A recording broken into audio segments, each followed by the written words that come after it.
Morning. And so what we do for the 4th of July is we generally block off the parking that's right by the church kitchen with tables and like that nuclear waste tape, I think is what it is. But as you pull in, you can move the chairs so you have a spot, if that makes sense. So it's blocked off so that you all can have a spot if you want one. And I think that's the Christian thing to do. So this morning, instead of Jared, which he really wanted to share about how to cook a T-bone, we're going to instead, we had two of our young adults who were leaders this week at FCA camp. And so they're going to come up and share about that. So Sam and Corey are coming up. I don't know, Bridget, are you coming up too? Are you coming up too? No. Okay, Sam and Corey are going to come up, share. I think Corey was leading kids in how to play chess and checkers, and basketball. And Sam, were you basketball as well? All right, awesome. So I have no idea what they're going to share, but it's always cool to hear what God's doing. And I know God moved; it had like 600 kids and all that kind of stuff. So go for it. Mic check. Can you guys hear me? Yeah. So we, in all honesty, did not talk about what we were going to share until 10 minutes ago. So I'm going to do like a quick kind of overview of what we did, and she's going to tell stories, plural. So she's going to share too. We started Friday. We started Friday last week with a bunch of other young adults around our age. Most of them are college athletes. So we're all ages from like 18 to 22, 23-ish. There was 83 of us that gathered at NNU. We're called huddle leaders, or like you can look at us as like camp counselors for a sports camp. And we did like a training for the first couple of days where we're just like going through the curriculum, what we're going to be doing. Our theme was like proven, the things that had to go with that, how we're going to share with the kids, the logistics of what that all looks like, and just getting to know each other and like fellowship, hang out and everything. And then after that weekend's up, the kids come Monday. So they came around noon to 3 is their check-in time, and that's where like we meet our group of kids. So we're both basketball. We were the biggest groups, girls and guys split up. I had 8 kids. You had? I was supposed to have 8, but one of the girls didn't show up, so 7. Yeah. So we had a lot of kids. There was 83 huddle leaders, and most of us averaged around 6 to 8 kids. There was around like 650 some kids at that camp. So yeah, we all meet our kids. We're all hanging out with them, getting to know them. Their ages range from 12 to 18 years old. And yeah, so we're just getting to know these kids, leading them in their sports. The FCA puts on, it's a sports camp with ministry is kind of how they look at it. So the kids come in for the sports and they get kind of brought into the Christian side of things. A lot of them don't even know that that's a church camp. So yeah, it's a great way to kind of push them into that. But yeah, so it's kind of like the same schedule every day. Wake up, do your thing, morning devotionals, breakfast, everyone eats together. We go to a sports session where we have like coaches come from all over. So like, at least I know for the boys, we had the Baker City high school basketball coach and like 6 retired coaches come in, and they're like pouring into these kids as much as we do, spiritually and athletically. And then we have chapel in the end of the service, and I'll share just like a quick little thing for me. Like chapel was the best part for me, like the most amazing part to see, because like night 1 we have an altar call, and I would say like if we have 650 kids, I would say 635 of them went up to the altar. So I mean, I would call that a revival. I would call that really amazing and very fulfilling to see that. And we were night 1, and we had 3 more nights of things like that. So I'll let Sam continue on with that, but yeah, after that, we just kind of do the same thing every day, same schedule, kind of a little bit variations. They have different classrooms that they go to at the end of the week. Kids get really good at hacky sack. So there's a lot of hacky sack. If any of you guys have ever played, especially older folks, Chris. And yeah, then the kids leave Friday. They leave Friday around noon. Their parents come pick them up. These kids, there's 13 different states that were represented, from like Alaska to like New Mexico, all in like mostly the western hemisphere of the United States. And then yeah, they leave around noon, and then it's just us counselors. We all hang out, debrief, do our thing, figure out what's next. There's a Seattle camp running in the end of July. If any of you guys have grandkids or kids that want to go, I think I'll be going to staff that. I don't know if Sam will be, but I am 95% sure I'll be there. So, yeah, it's just kind of an overview of what we did. Sam will share some stories, and maybe I'll share one more if she doesn't share it. So one of the big stories I wanted to tell, because I've been a camp counselor before, and I didn't really understand what it looked like for God to work through you. And this camp like definitely taught me that. Sorry, my voice is so bad. We were like screaming and cheering a lot. My girls really like to sing, so we did that too a lot. So I was really nervous to go to camp. It was my first time I've ever done anything with FCA. I didn't know anything about them. I just kind of showed up. The Lord just really worked and got me there. But we showed up, and we like got with a group of girls. My group of girls was basketball, soccer, and tennis. Like all of those huddle leaders were all together. And the first thing that we said was like, what are you nervous about? And the main thing I was nervous about, I was like, I don't want to get put with the older girls. I don't know how to work with them. Like, I don't know how to do that. And usually the oldest girls are 17. And the next day I get my card, and guess what? It's all the 17-year-olds. And I was so nervous. I was like, I don't know what to do. I'm like, we had chapel, and I'm sitting there, and we're singing or whatever. And I walk up to my huddle leader. So we have our huddles, which are like our kids, and then there's a bunch of counselors that are all in a group together. And I walk up to my leader, and I start sobbing. I'm like, I don't know how to do this. What if I don't have the right answers? Like, these girls are so old. They're going to be mature. Plot twist, they were not mature at all. My girls were like off the handle. They were so funny. Definitely entertained me all week. But I was so nervous. I'm like crying, and I'm like, will you please pray for me? I'm so nervous. And she like sat down and she prayed with me. And of course, God was working through all of this. And my kids get there. It was so easy. Like they got there, and I was like, what was I worried about? I did not need to be worried about this. And 2 nights later, this girl comes up to me, and she's like, Sam, like, I don't know what to do. Everybody is saying that they want to get married, and I don't think that's something that I want to do. It didn't help that I'm engaged. The girls are all like talking about it. But she came up and she was like, I don't think I want to do that. Like, do I have to? And I was like, no, and was able to pull out the scriptures for that, because the Lord had given us a conversation that I had had earlier with a few of my friends. Like before the campers got there, we were riding in the car and we were talking about it. And the Lord gave me exactly what to say, because we had already been doing it. And so it was just like God knew exactly what he was doing. In another situation, during our like sports times, all of the basketball huddle leaders, we got to share our testimonies. There were 6 of us. And so each of us got to share our testimonies. And I was so nervous, because I've shared my testimony like one time, and that's probably it. And I was just sitting there, and I was praying, and I was like gathered around all of my huddle leaders. We all like came together and we prayed together. And I got up there, and the Lord just like used me completely. It was the coolest thing I've ever like experienced. I didn't even know what I said, honestly, but I had girls coming up to me, and they were like, that was exactly what I needed to hear. And I had no idea what I said. So that was pretty cool. And then afterwards, one of the basketball coaches came up to me, and he was like, hey, have you ever thought about going into ministry? And like started crying immediately. I cried so much at this camp. It was so bad. And I was like, yeah, I have, but it didn't work out. And like, I don't really know. And then an opportunity came up to work for FCA. So now I'm looking into that. But very cool experience. Very cool to see just God work through these kids and like change me so much throughout the week. Yeah.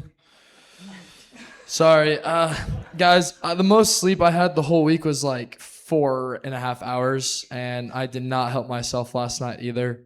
So, yeah, I'm going to share just a really quick story, kind of like how I got to FCA. I'd love to share. I can talk for a really long time, guys. I could take this whole time to talk, but we have other amazing people coming to talk, so I'm going to hurry up. But, yeah, So when I got back from YWAM, like I came up and shared, a lot of you guys were here, and then Ken Lewis, who's like the district president of Idaho's FCA, something like that. He's like top dog. Bingo.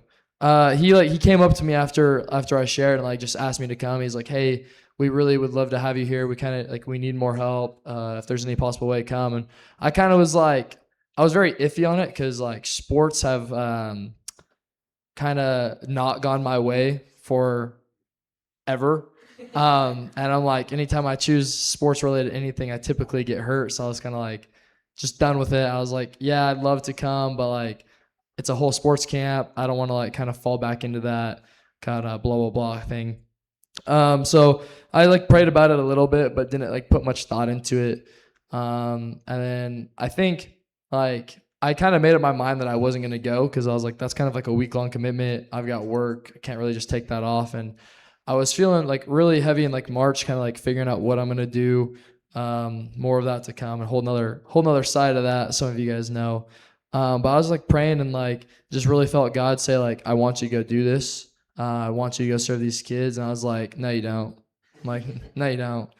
And yeah, then kind of was praying about some other things and opportunities came up. I felt at peace with a lot of stuff. And I finally gave God my yes to a really big thing. I would love to tell you guys about it if you guys want to. I'm always here after church, so if you guys want to ask about it, I'd love to tell you. But yeah, I kind of gave him my yes, and then after that, just more FCA kind of pushing and nudging from people I knew were going or people I knew of. They're just asking like, "Hey, are you gonna come do it?" A lot of the campers that were there were like, "Hey, are you gonna come do this?" And I was like, "No, not really." And I was just kind of like sitting there one day, and I was like, "Why am I saying no? Like, this is all good stuff. This is really good. Like, I could really use this too, like give that extra step." I've been kind of like lackadaisical with what I've been doing lately. And I said yes, like 3 weeks before it started. And I finished my paperwork and my background check and everything. There's a lot of stuff that went into this, like so much paperwork that was unnecessary. Well, yeah, I did that. It took me like 3 weeks to finish that because I didn't want to do it. But yeah, that's kind of how I got there was like, I got asked like end of December to come do it, and I didn't decide until like a month ago that I was gonna do it. So, and here I am going back. So yeah, I'd love to share more stories, more fun stories, and cool stories of what happened with the kids. If you guys want to ask me or Sam about it, but that's all I have. Sam, she's good. One takeaway from the camp. One takeaway, like what's one thing you come out with? Because I hear you saying a lot of things, but you're like one thing you're gonna hold on to. You got like 600 kids going up to the altar. You talk about like kind of a reaffirming call to ministry and being validated in a step of faith. What's one thing that you feel like God did in you this week? That's huge.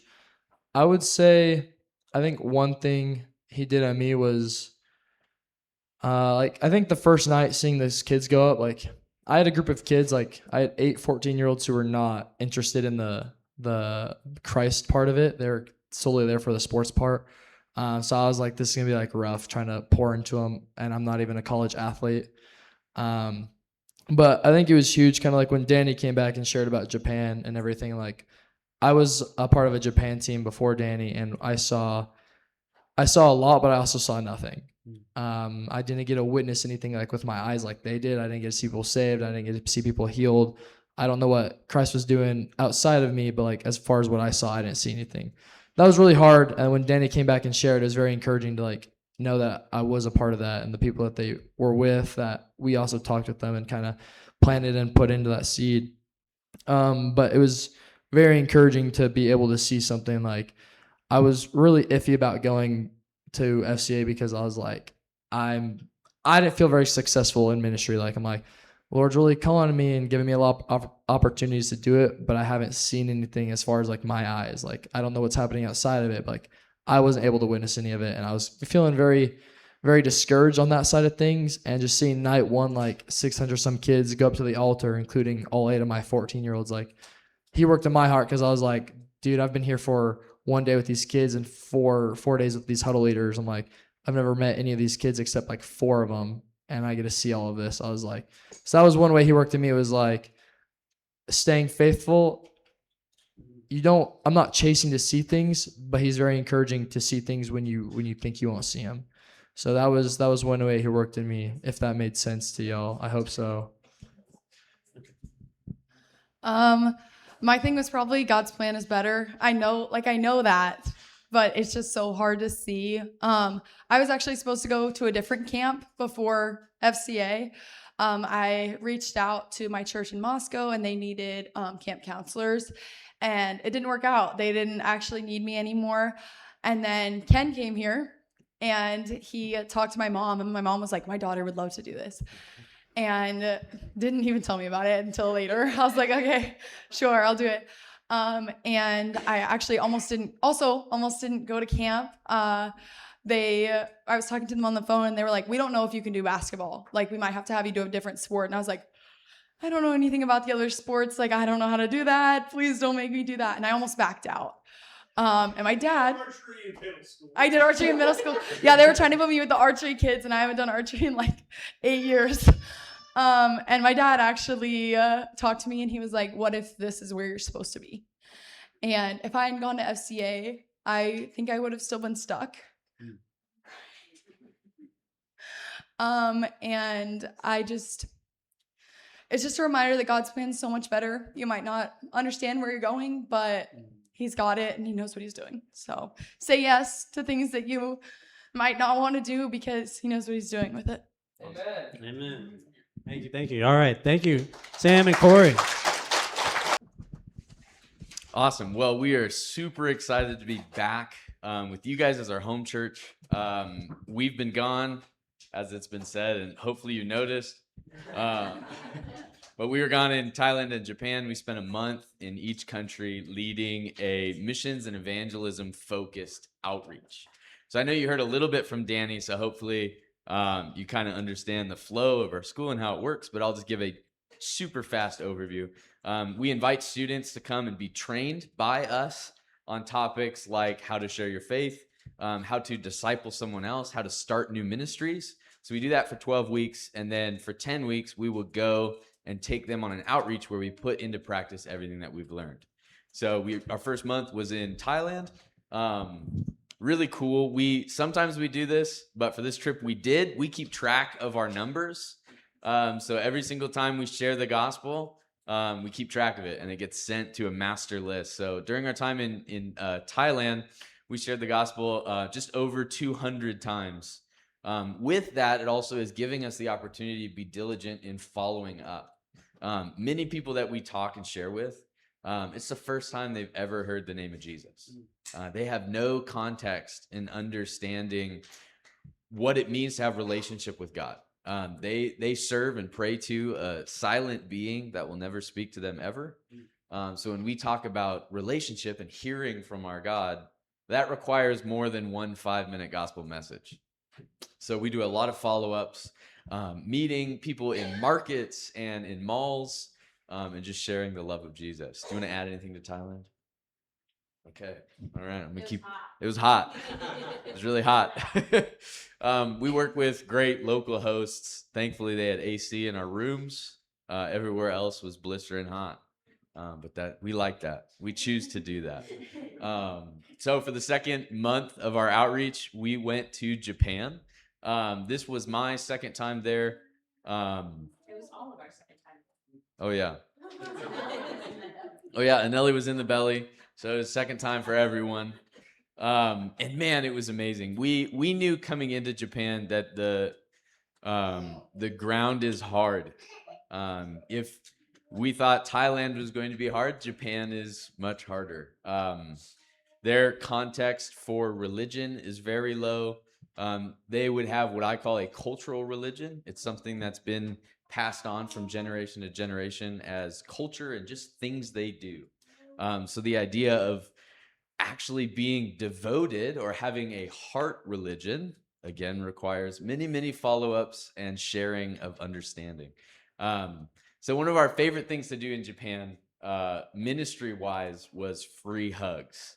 I know you're seeing a picture up there. Yes, doing free hugs in Japan is super foreign. Even for the Japanese, so many of them, like, if you ask them, hey, when was the last time you got a hug? Or, hey, when was the last time your dad told you that he loved you? They'd probably say never. It would be years between hugs or a good job or any type of emotion that would be expressed from their family to them. So we use free hugs as kind of a countercultural technique and opportunity then to express the love of Jesus. Many people, they'll come up to us super excited and they're like, why are you doing this? It's like, well, because there's a God that loves you and a God that wants relationship with you. And then it gives us the opportunity to go deep, make friendships, meet them 2 and 3 and 4 or 5 times after to share the love of Jesus.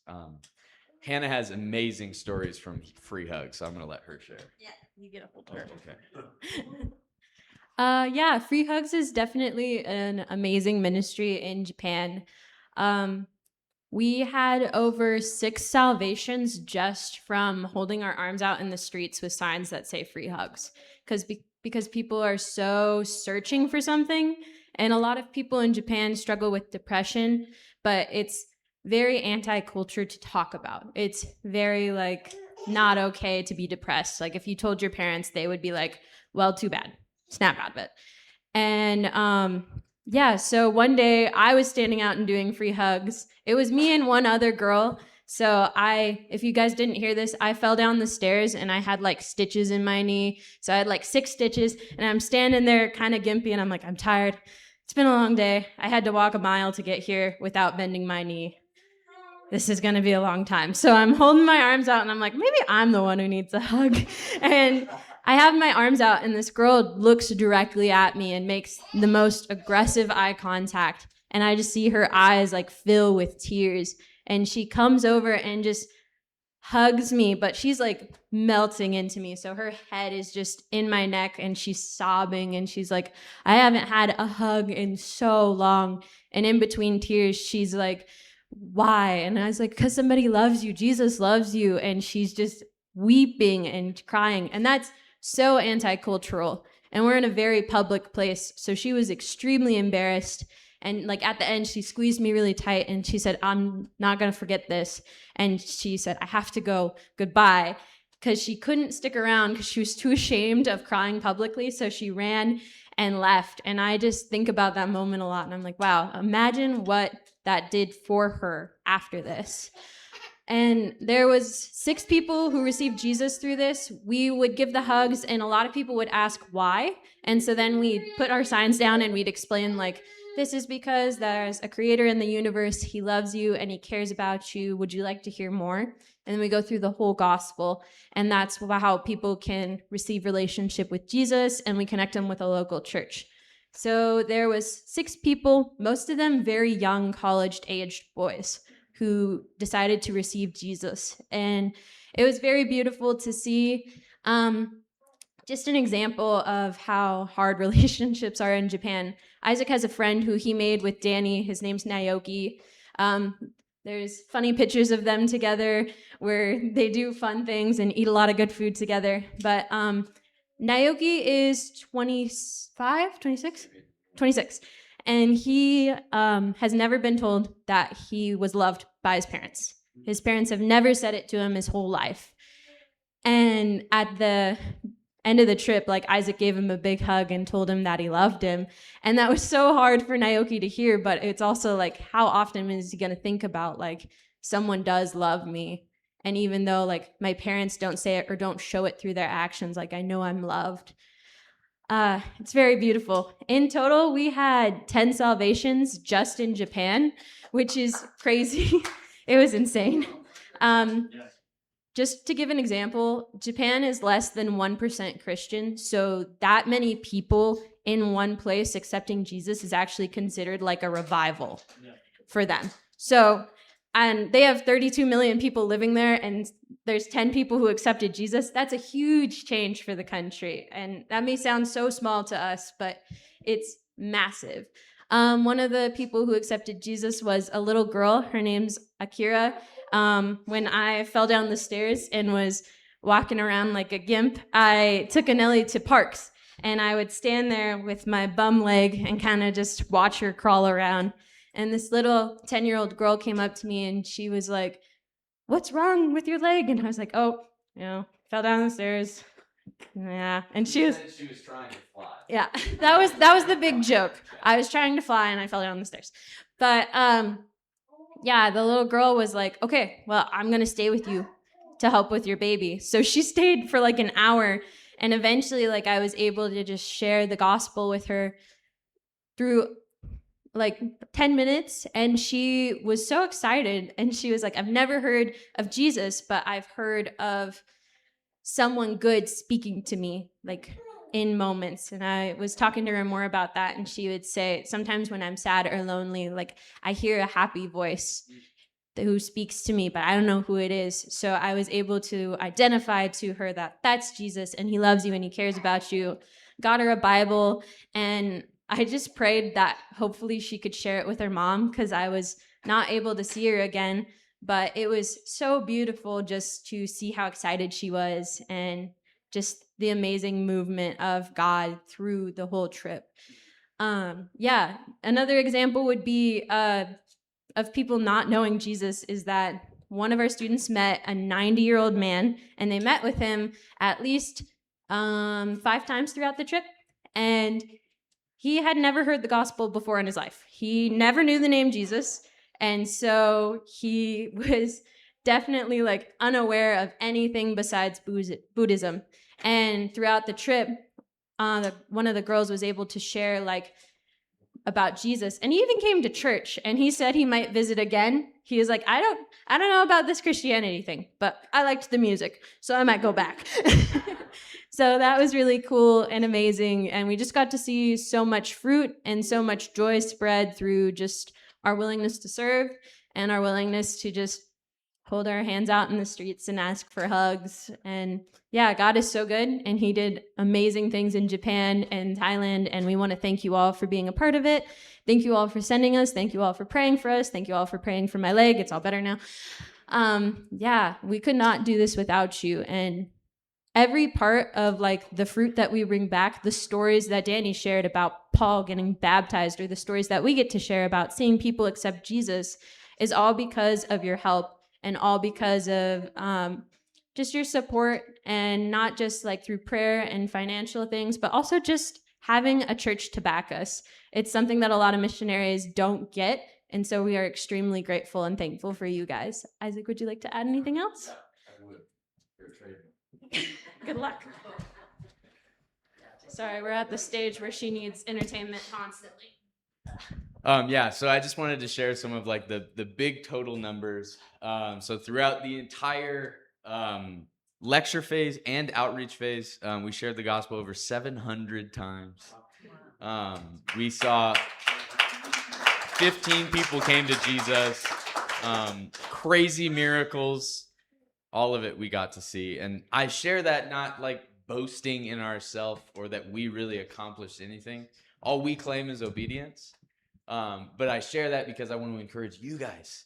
Thank you for your prayers. Thank you for supporting Danny, Hannah, and I. Thank you for sending us to be able to go do this full time and make an impact on your behalf. So yeah, it's an honor and a privilege that we get to do what we do, and we can't do it without you. I have a couple final things I want to share. Not on the outreach topic, but still continuing in missions topic. So Hannah and I, we've been serving with Youth with a Mission Idaho. This is where I grew up. My parents have been missionaries my whole life. So as YWAM Idaho, Youth with a Mission Idaho, we are in a period of transition. We are bringing on more and more new staff. We're trying to increase the number of students that we can host at a time. And so with that, we're purchasing some big new facilities. If you've ever been to Cascade, you've probably seen the Alpine Lodge. It's one of those motel lodges with like 35 RV spots as well. Currently we're purchasing that as well in Idaho. It's 11 motel rooms, a duplex, 35 RV spots. And so it's going to allow us just to continue to host and make an impact, but on a greater level. So right now, we're praying with the Lord to bring in the finances. So we're doing $1 million capital campaign right now as well in Idaho. We've seen $100,000 come in the last 3 weeks. And so I just really want to encourage you guys, thank you for partnering with Hannah and I. And if you'd like to continue to partner with our greater mission as YWAM Idaho, get a hold of us. You can go to our website at ywamidaho.org. You gonna say? Yeah. Oh, and Hannah's going to say something. If you're wondering why we need a bigger facility, it's because we want to send more missionaries into the nations. So they come to where we host them, like the group that Danny, Isaac, and I just led.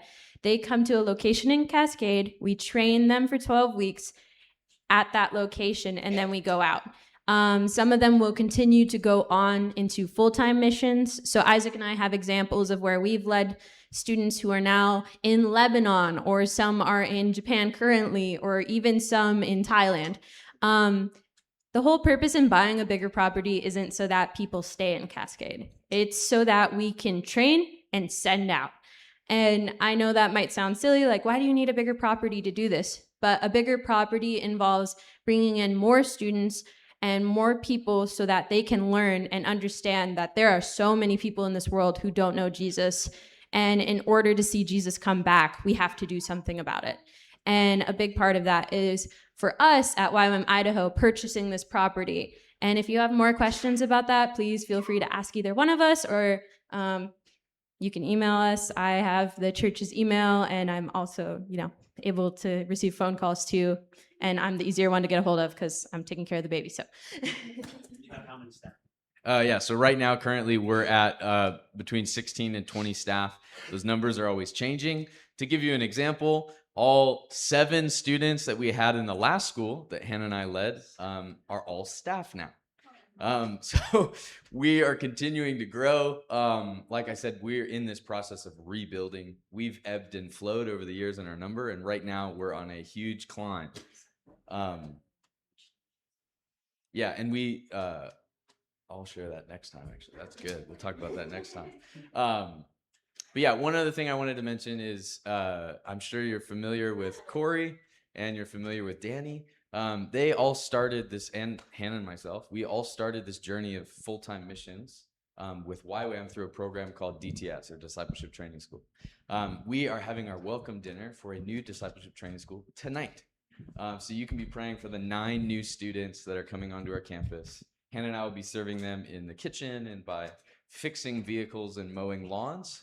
But in the future, hopefully, we'll be serving them and training them up as future missionaries and sending them to the hardest places in the world. So thank you so much for your support. We love being able to share. And unfortunately, we won't be here after church because we have to go cook the dinner tonight.